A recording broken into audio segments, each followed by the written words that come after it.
Grabe, sobrang linis ng pagkakagawa. Hi guys, magandang araw po sa ating lahat and welcome again sa aming YouTube channel. Ngayon nga po, andito po tayo sa Santa Maria, Pangasinan, kung saan po dito po yung nagpaturo po sa atin na paano yung gagawin sa kanilang concrete pan, kung paano yung tamang setup. Kung napapansin nyo po, yan po yung concrete pan po nila. Maliban po yan, yung andito po is meron na pong laman. Yan. Ang laman po nito ay nasa 2,000 lang po na piraso. Yan. Tara guys, lilibot ko po kayo dun sa pinagawa nilang concrete pan, kung saan tayo po yung nagturo dun at kung paano yung gagawin nilang design para po mas maganda po yung magawa po nila. Ayan po.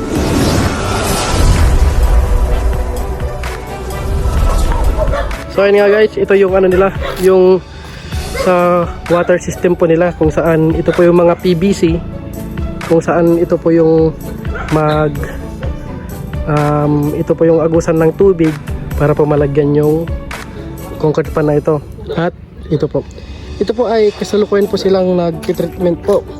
Yan, treatment po yan. Meron pong katawan ng saging at marami na rin po siyang kiti-kiti. Pwede na po itong lagyan ng fingerlings. Halos nasa 2 weeks na rin pong nakababad dito. Yan. Then dito naman po sa kabila, ito po yung meron akong kiti-kiti ito. Yan, meron na po yan. Ang sukat po ng kanilang concrete pan is 4 by 8 meters. Yan. Tapos dito naman po tayo sa drainage system, kung saan ito po yung overflow nila papunta po dito dyan.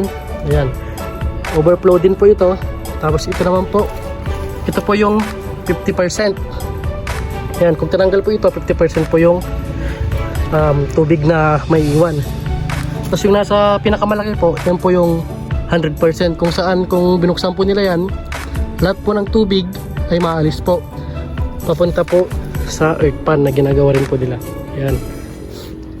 Yan po yung 4 by 8 meters. Ito po yung update ng mga tinuro po natin.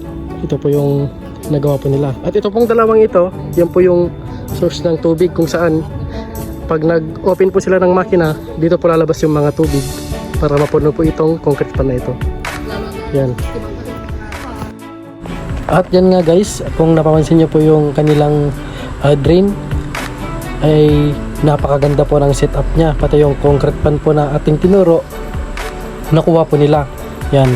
Ang ginawa po dito, halos 3 hollow block lang po yung tinuro po nating taas. Tapos yung dalawang malaki po doon na sumusukat po ng 4 meters by 11, yun po yung 5 hollow block. Yan. Kasi po yung purpose lang naman po ng 5 hollow block po ay para po hindi po makatalon po yung mga hito kung sakaling mapuno man yung tubig.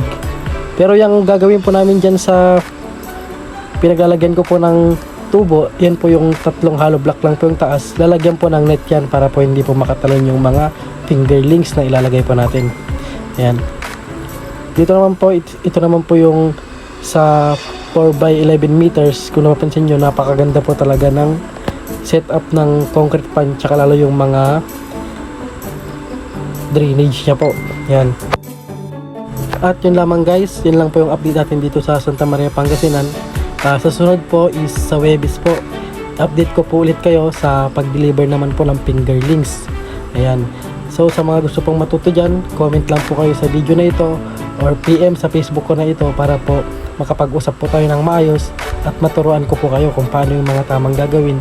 At sa mga gusto pong mag-visit actual ulit dito, pwede po kayong pumunta po dito para po dito kayo turuan, or kung kaya ko naman kayong puntahan, kami po yung pupunta mismo dyan para po makita po yung ipapagawa niya. So ayun lamang guys, maraming salamat sa panonood. Kung bago pa lang sa aming channel, don't forget to click subscribe button, notification bell para lagi updated sa susunod pa naming videos. Thank you!